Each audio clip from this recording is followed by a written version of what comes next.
Hey sketchy friends, so in today's video I want to just share with you how I would go about illustrating this pub in Hammersmith. It is called the Dove, and according to my friend's uncle, you can't call yourself a Londoner unless you've drunk in this pub. So there we go, bit of knowledge for you. So next time you're visiting London, make sure you nip into the Dove. I'm not actually sure I have been for a drink here, so I'm due to visit London in September, so might have to go and check it out. So pubs are a really popular subject matter on my Etsy store. Not that I really actively promote my Etsy store or, sell huge volumes over there, but from the, limited amount that I do over there over the last few years, pubs are definitely the most popular subject matter. And I do get asked every now and again, that's the cat, sorry. I do get asked every now and again to do commissions.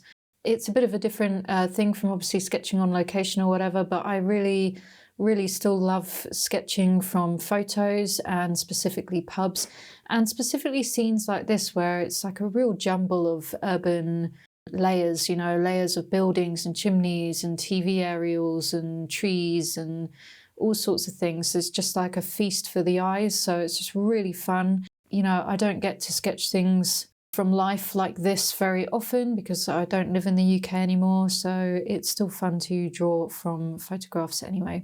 And it's a bit of a different skill set, it's a bit of a different style I think I sometimes come out with. I just always seem to revert to this particular style when I'm drawing from photos or for commissions, let me say.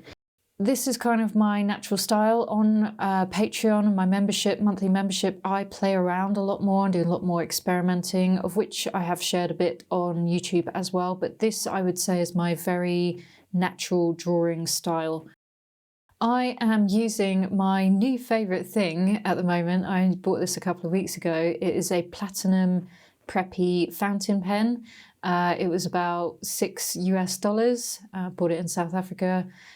So roughly $6-7, and I love it. It's just awesome to draw with. It's really comfortable to draw with. I love the line weight that it has, and yeah, well, I don't know what else to say really other than I keep picking it up. So there's something about this pen that I really like, and it's just nice that it's nice and affordable. So if you're in the market for trying to sketch with a fountain pen but you don't want to spend like $20-30, then I really recommend checking out this platinum preppy fountain pen. Just make sure you buy the converter as well, which is then another $5 or $6, so you can put waterproof ink in it. My preferred ink is platinum carbon ink, so the same brand as this fountain pen, platinum carbon ink, which is easily found on Amazon and other art stores and that kind of thing. So that is what I'm using here. So you notice that I just drew the very basic shapes with the pencil just to kind of get the placement on the page, held the pencil quite far back and was just super loose with it. Basic shapes, rectangles, triangles, that kind of thing, and not going too crazy. And then I jump straight to the pen, and that's where I have the fun in putting in all of the details. I'm not being overly careful because I do want to try and keep a bit of a loose spirit to it. I'm not one to draw things very, very precisely and accurately. I like a sense of playfulness in my illustrations, and so I find if I just don't labour over things too much, I draw them quickly and just roughly, it just gives it a bit more excitement and a bit more interest. That's my personal opinion. I'm also taking liberties with this photograph. I couldn't find a great photograph of this pub, to be honest, but this was about the best one I could find.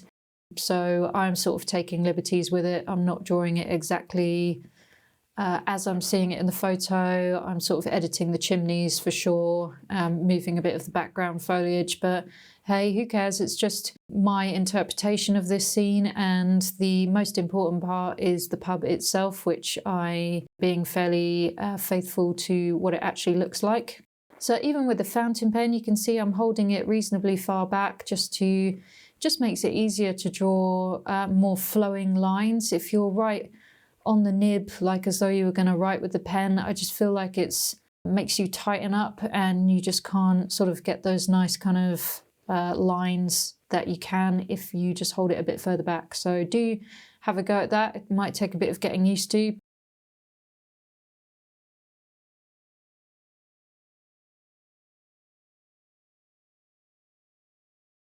can see here, I've gone down to the nib now, where I'm trying to just be a bit more controlled with drawing these shrubs in, and then I've reverted to moving back up the pen again. So yeah, have a go at that. Maybe you're already doing that, but you're just not conscious of it.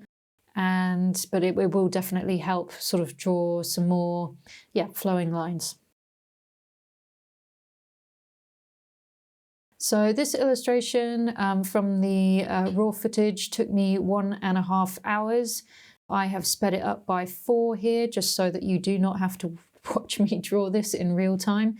I think you can get all of the value you need from watching it slightly sped up, and from me waffling over the top. You'll get the key points of how I personally go about drawing something like this. And if someone had commissioned me to draw this pub, then this is basically how I would do it. So I hope you get value from watching this, and you can pick up some tips and tricks to use in your own sketch. There's a lot of bits and bobs coming up as we start to add the colour and stuff like that, little tips and tricks that might really help you produce a sketch that just pops a little more than perhaps what you're doing at the moment.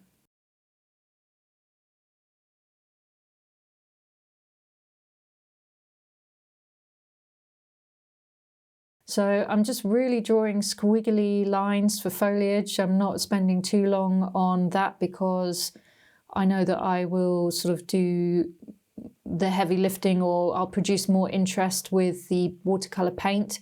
So I don't want to go and like draw loads of texture or anything like that, because I want to do that with the watercolour. So it's finding that balance between how much you draw in ink and then how much you do in the watercolour. Maybe you prefer drawing and you prefer hatching and putting loads of detail and information with your ink lines. Then you don't really need to do so much with the watercolour paint. You can just kind of put a bit of colour on, but you've done most of the heavy lifting with the pen. Whereas for me, on this particular sketch, I've drawn the key areas that I want to draw, and then I'm going to introduce texture with the watercolour paint rather than showing, hatching lines or anything like that with the pen. There's also certain elements that I will draw after I've applied the watercolour, because if I draw it now, it's just going to end up getting a bit obscured by the watercolour anyway, and then I'll just have to go back over it again. So even though watercolour is transparent, it does kind of dull down your ink lines, and obviously some watercolour is more leaning towards opaque. So yeah, it just covers up the black lines, and then I have to end up redrawing it anyway. So, and then there's certain bricks. I'm not going to draw all of the bricks in this scene. I never would. That's just something that I prefer not to do. But some of the bricks, I will be showing you a sort of fun little trick that I like to do. So that will be coming up further on in the video. So I'm just going straight in with a bright, bold central colour here, to be honest. No messing around. This is a bit of English red, probably with a bit of, let me see here, probably with a bit of burnt umber sort of dabbed in as well. I like to kind of put colour on the palette and then other colours next to it and sort of dab into them separately with the brush before putting them on the page, and then let them kind of do their own thing on the page.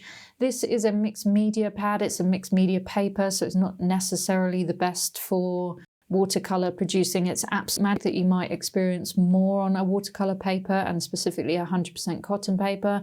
But you know what, this is fine. This does the job just about, so that's fine. Here is one of my favourite current mixtures, which is a bit of raw sienna mixed with Moon Glow, which is Daniel Smith colour. Just got some nice granulation. So to get those dirty old London walls, then it's a really cool colour combination to get that raw sienna and the Moon Glow, because the Moon Glow granulates and it just looks really grimy and like really cool. So if you're drawing city scenes and you want that kind of grimy wall look, then have a go at using whatever brown or yellow ochres you have, and then mixing them with a granulating colour. Maybe you've got a granulating grey or blue that you can kind of mix. Have a go, like do some swatches in your sketchbook, do some wet and wet, tests at the back of your sketchbook or whatever, and just see what magic you can kind of create with these, with different pigments.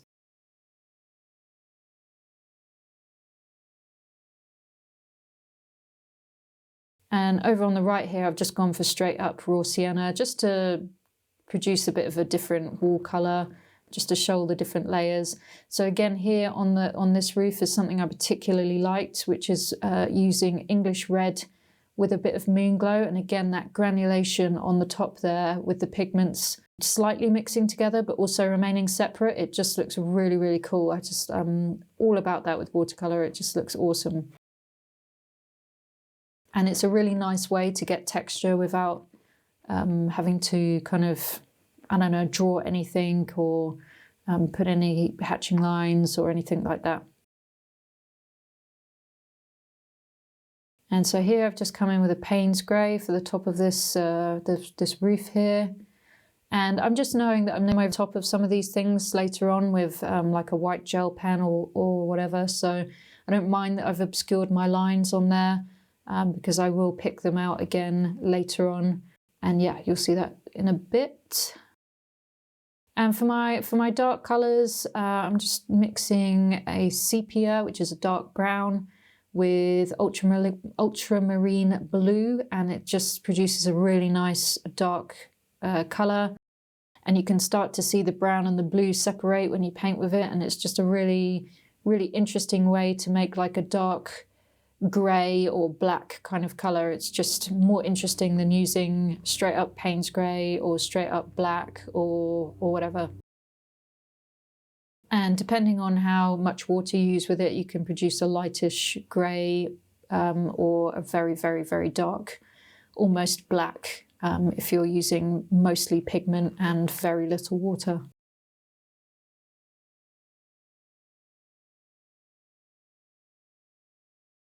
So for example, on these windows here, I've used less water and more pigment, and yeah, it's much, much darker. And you can use any blue and brown in your set, just experiment, just again, like do some swatches in the back of your sketchbook, make some notes about which colours you used. And in that way, you'll get to learn your colours and learn what they do and how they react with each other. You know, you might have some special colours as well, like I've got this Moon Glow by Daniel Smith.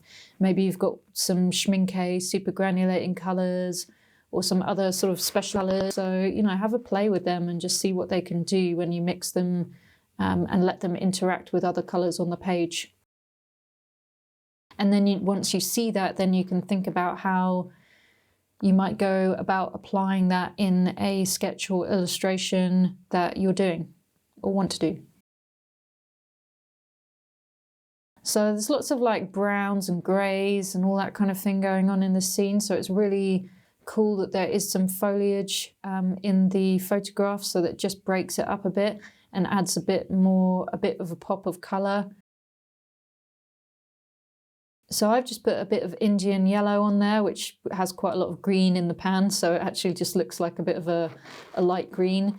And then on top, I am just dabbing in some green, which is literally what the colour is called in the White Knight set, is just called green, on top of it, and just letting it sort of blend in together. I also have a green gold here by Daniel Smith, which is what's going on there at the top of that building. Which is also a really nice colour. Just got that recently, so just kind of playing with it. I also have a sap green next to the green gold as well, so always kind of messing around with different greens. I do like to have greens in my set just ready to go, rather than having to mix every single time, because that would just take a lot of time. As much as it is awesome to mix up greens, sometimes on location I just want to get the green down really quickly, so I like having it in pans, and then I have the option, you know, if I want to mix a green or if I just want to use it straight out of the pan, or mixed, you know, straight out of the pan and then mixed with another colour. So I really like using the green mixed with indigo to make a really, really, really dark green for some shadows areas and foliage. That's like a really, really nice mixture.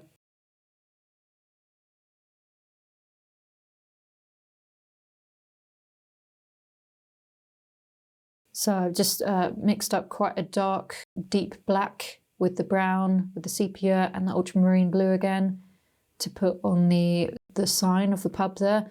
I want it to be really, really dark because I am going to come in at the end and write on top of it with a white gel pen, write the name of the pub. Here I'm just using a Pitt Artist pen in a grey shade, just to put some of the tops of these buildings in. It's just kind of a nice neutral grey, just reached for it because it's just there and easier to reach for than mixing up a particular colour in the watercolours. I can get this nice kind of flat, just grey colour. And I know you might be thinking it's looking a bit messy so far, but as the layers come on and as I use different tools, it is going to tighten up and it is going to just start to look better. Every sketch, and I say this to death, but every sketch goes through an ugly stage. You've just got to keep going, just got to keep adding bits. And, you know, don't be worried about reaching for different tools, you know. This is, the video is about ink and watercolour. I have used a Pitt Artist pen. Here I'm using a Pentel pocket brush, which is a black brush pen, just to add in some really graphic jet black lines. I'm not exactly the most controlled with this pen because it has got an actual brush tip. So it's, yeah, it's quite sensitive as well. So you have to press really lightly. So it's an art in itself, making sure you can kind of colour in neat areas with this pen. The great thing about this pen is that it takes cartridges, so it is a refillable pen rather than a disposable pen. So that's another great reason. And it is just a great brush pen. A lot of people use this pen, from urban sketchers through to graphic novel illustrators, comic artists, that kind of thing.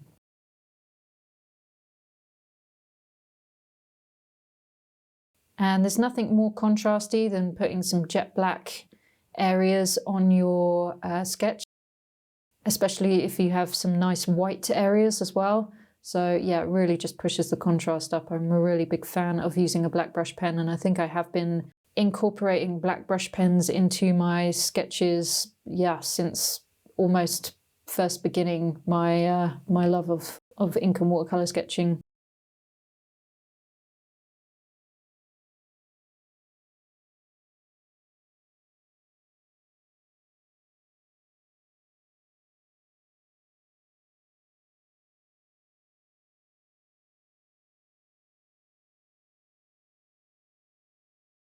So I smudged a bit of green at the top of the page, so I just extended the bush a bit there. Sometimes, you know, you make mistakes. Like I continually keep putting my hand in that area of wet green of that bush over on the right hand side.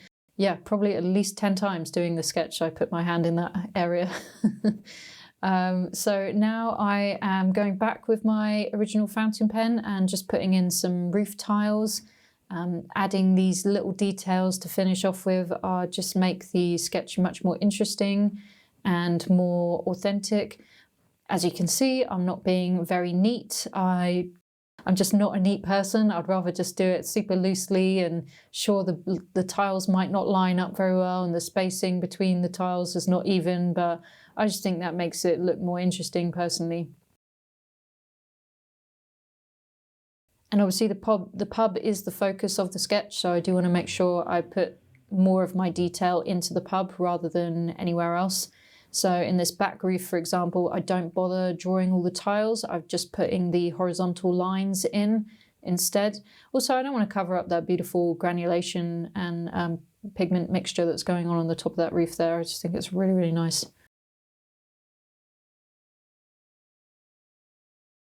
Okay, so now I've got a white paint marker and I'm just going over the top of those black areas with window frames. Sometimes it's just easier to do that. I'm going over the top of this roof as well and just sort of throwing in any sort of areas of white that I can see. Again, doing the window frames at the bottom here.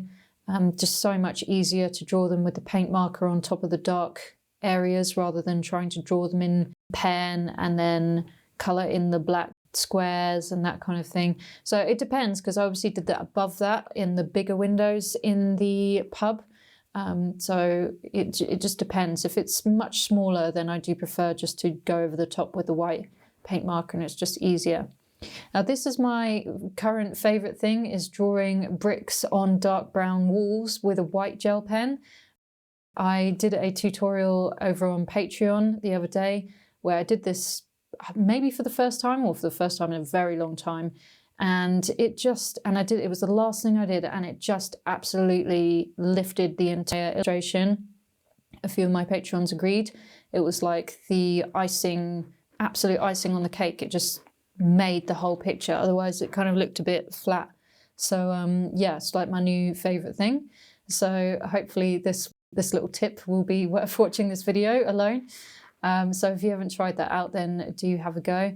And then just to finish off, I'm just getting a pen with a much fatter line, which in this particular instance is a Yinhao fountain pen, which I bought at the same time as the Platinum Preppy. Also really love this pen. It couldn't be more opposite from the first one, from the Platinum Preppy. It is heavy and it is really thick, and it's got a thick line weight as well, but it also writes really beautifully. And yeah, so now it's officially my thick line pen, and the Platinum Preppy is my fine line pen. So they complement each other really, really nicely.